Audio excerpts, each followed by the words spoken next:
Las moléculas es como las personas, ¿no? Si estás en un ascensor con muchas personas, lógicamente vas a querer salir rápido del ascensor porque no te gusta estar ahí. Las moléculas son similares, tienen enlaces a veces que son apolares, a veces que son covalentes y tratan de dispersarse unas a las otras. Entonces lo que hace, cuando hay una solución muy concentrada, fácilmente se logra evaporar.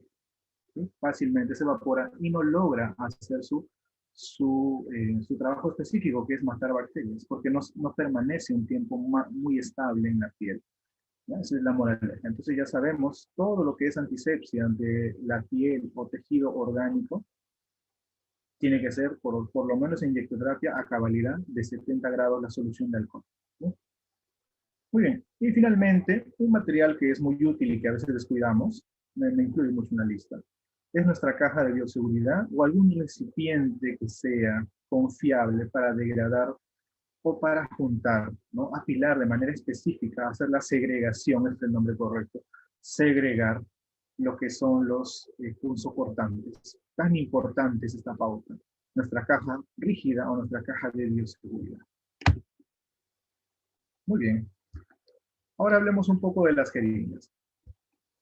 Bueno, las jeringas son cilindros huecos que tienen ciertas partes y zonas que es bueno recordar e identificar. Las tres partes por excelencia, porque de seguro en más de una literatura ustedes van a ver que tienen 4 o 5 partes, pero las tres partes por excelencia que debemos de diferenciar es la zona media donde está, donde se contiene, se deposita el medicamento, que la llamaremos barril, o también la llamarán tubo. En algunos casos pueden encontrar como un cuerpo, o también llamada cilindro. Esta es la zona media, yo diría, la que es importante para poder saber la dosis que usted le está dando al paciente, porque está ranurada, ¿no? Tiene sus pequeñas marcaciones que nos permite hacer una visualización del volumen que le estamos dando de manera específica. Otra zona importante es la parte del émbolo, que es por donde se desliza eh, una especie de pistón de hule, ¿no? Esa parte final, donde está el pistón de hule, el émbolo, me permite hacer una expulsión del contenido del cilindro hacia la parte distal final de la jeringa. Ahora, la parte donde se articula la aguja tendrá el nombre de pivote. ¿Sí? Este pivote, o en algunos casos también le llaman portaguja, va a tener la diferencial que va a poder adaptarse a todos los tipos de aguja que hay en el mercado, ¿correcto? Lo que va a cambiar en la aguja no va a ser la parte que colinda el pivote, sino la aguja misma propiamente dicha. Si nosotros nos remontamos a los tipos de jeringas, según el material de fabricación, tenemos las muy clásicas, las que tal vez ya muchos no ven, que son las jeringas de vidrio, que son reutilizables, lógicamente esterilizables, muy poco usadas, repito, ¿no? Pero utilizadas en algunos procedimientos atípicos, como por ejemplo la administración de ciertos fármacos citotóxicos. Cuando hablo de un fármaco citotóxico, hablo de lo que son los medicamentos oncológicos, ¿no? Aquellos que tienen que ser utilizados en un recipiente de vidrio. ¿Por qué? Porque pueden hacer que libere el plástico ciertos componentes nocivos, ¿no? En algunos casos hasta pueden derretir el plástico, ¿no? Entonces, inclusive hay pautas de tratamiento donde utilizan unos componentes derivados del cianuro, ¿no? Esto es para tratamientos específicos de inmunosupresión, y esos componentes derivados del cianuro se tienen que administrar en jeringa de vidrio, ¿no? Como digo, son casos aislados, pero existe todavía las jeringas propiamente de vidrio que son reutilizables. ¿Sí? Más uso común en la actualidad en la administración de ciertos fármacos para quimioterapia avanzada. Ahora, también lo utilizaba mucho para lo que son los lavados de oídos, la administración de ciertos fármacos hormonales, ¿no? Sintéticos hormonales. Eso es en cuanto a la jeringa de vidrio. La primera jeringa que vio la luz, por decirlo de esa forma. Y la más actual, la más nueva, aquella que es descartable y genera un gran remanente de productos de desecho, lamentablemente hay que ser sinceros, un gran remanente de contaminación, pero bueno, por su facilidad y por su versatilidad, es que es más aceptable la jeringa de plástico, que es descartable, ¿no? El uso es la más difundida, la más utilizada en la actualidad y tiene la ventaja propiamente de que viene esterilizada. En diferentes calibraciones, diferentes tipos de medidas. Desde la que es 50 mililitros, puede ser para una infusión continua, viendo venosa y directa, un poco complicado estar así, pero bueno, también existe ello. Para lavado de oídos también se utiliza más que todo. La de 20 mililitros sí sería una endovenosa directa, ¿no? Lo que llamamos, hay que hacerlo una endovenosa en bolo. Cuando hablamos en bolo, va directo a la vena. 10 mililitros también, ¿no? Puedo diluir un omeprazol.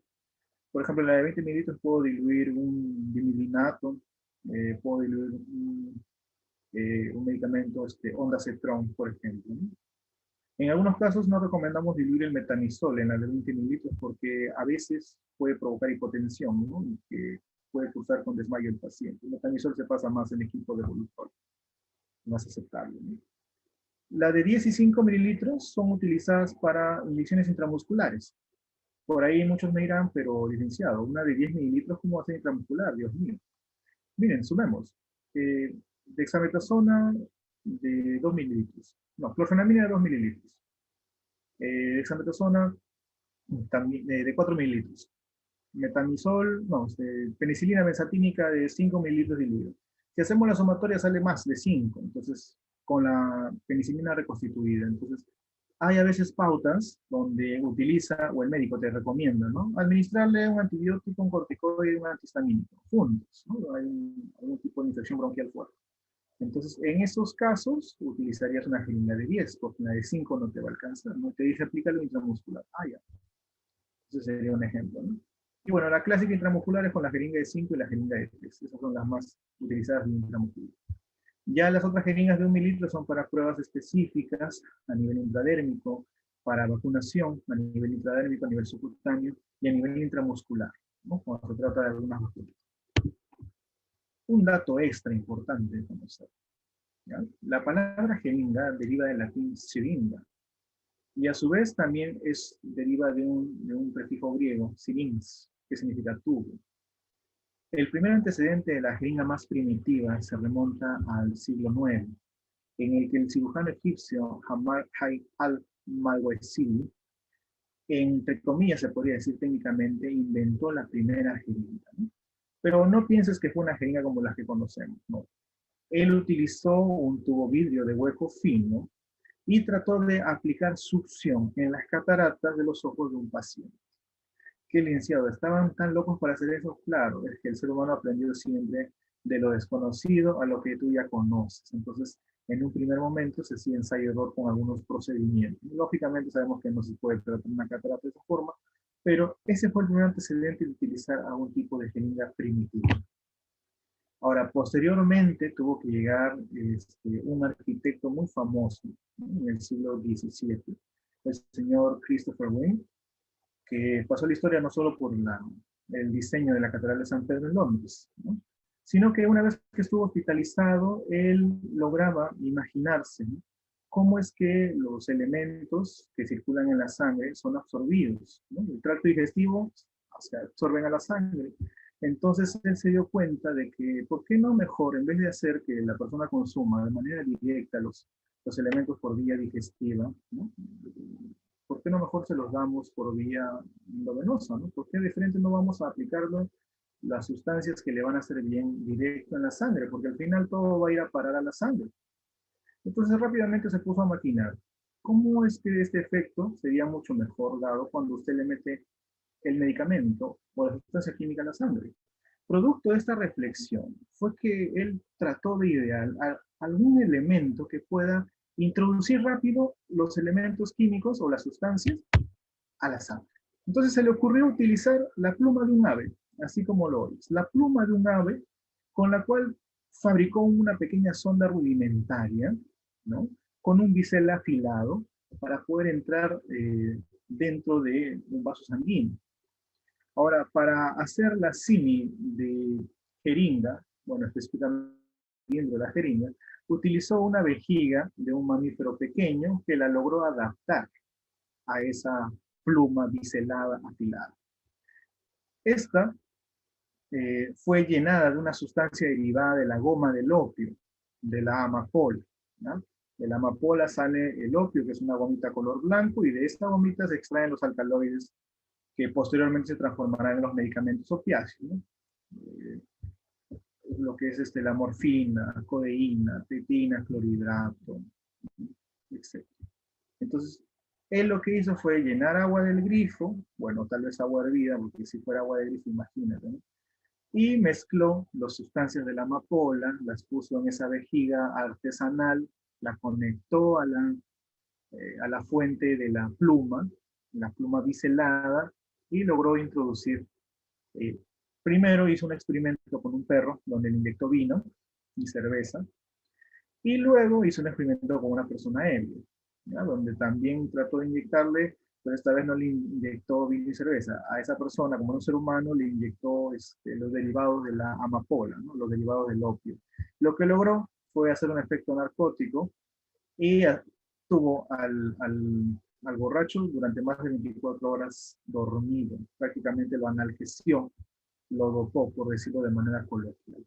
Ese fue uno de los primeros momentos donde se realizó una inyección endovenosa de manera muy, pero muy artesanal. Imagínate utilizar la vejiga de un animal como jeringa y como si fuera la aguja, la parte interna de la pluma de un ave, ¿no? Este logro, ¿quién lo hizo? La primera medicación endovenosa en 1657, ¿no? Donde se inyectó opio a cargo del arquitecto Sir Christopher Wren. Es como un dato anecdótico. Bueno, reconozcamos propiamente los elementos de la jeringa y la aguja fusionados como un todo. ¿Qué debemos de tener en cuenta? Si es posible, no tocar la parte interna del émbolo, ¿ya? La parte interna del émbolo puede contaminarse si nosotros tenemos la mano directa dentro de ella. Para ello, qué voy a colocar? La lengüeta, o simplemente también llamada el apoyo del émbolo, que es esta parte circular que vemos en la parte inferior. Esta parte inferior es la lengüeta de apoyo, simplemente el apoyo del émbolo. Este tubito que está dentro, que está conectado a este pistón de hule, este tubito, en medida que sea posible, no hay que tocarlo, ¿no? Porque cuando este tubito se toca, lógicamente cuando usted haga el pasaje de líquido, ¿no? Por diferencia de presión, usted comprime y haga pasar el líquido y usted ha tocado la parte interna del émbolo, va a hacer que sus residuos o las partículas de la mano puedan migrar libremente dentro del cilindro de la jeringa y lógicamente puede haber una contaminación cruzada. Hay que tener cuidado con ello. Entonces, solo tocamos la lengüeta de apoyo, lo que he llamado el apoyo del émbolo, para permitir que el dedo pulgar ayude a movilizar el líquido de la parte interna del cilindro hacia el pivote y posteriormente a la aguja, y de la aguja al músculo o a la vena que usted haya elegido. Ahora, otra cosa importante que decir en cuanto al pivote. El pivote asegura perfectamente la aguja, no la asegura medianamente. Tanto el pivote como la parte del cono de la aguja, que es la parte inicial de la aguja, están diseñados para unirse de manera armónica, ¿sí? Entonces, si el pivote de la aguja con el cono no están unidos herméticamente, la aguja se va a caer o va a estar floja. Siempre debe hacer una sujeción continua.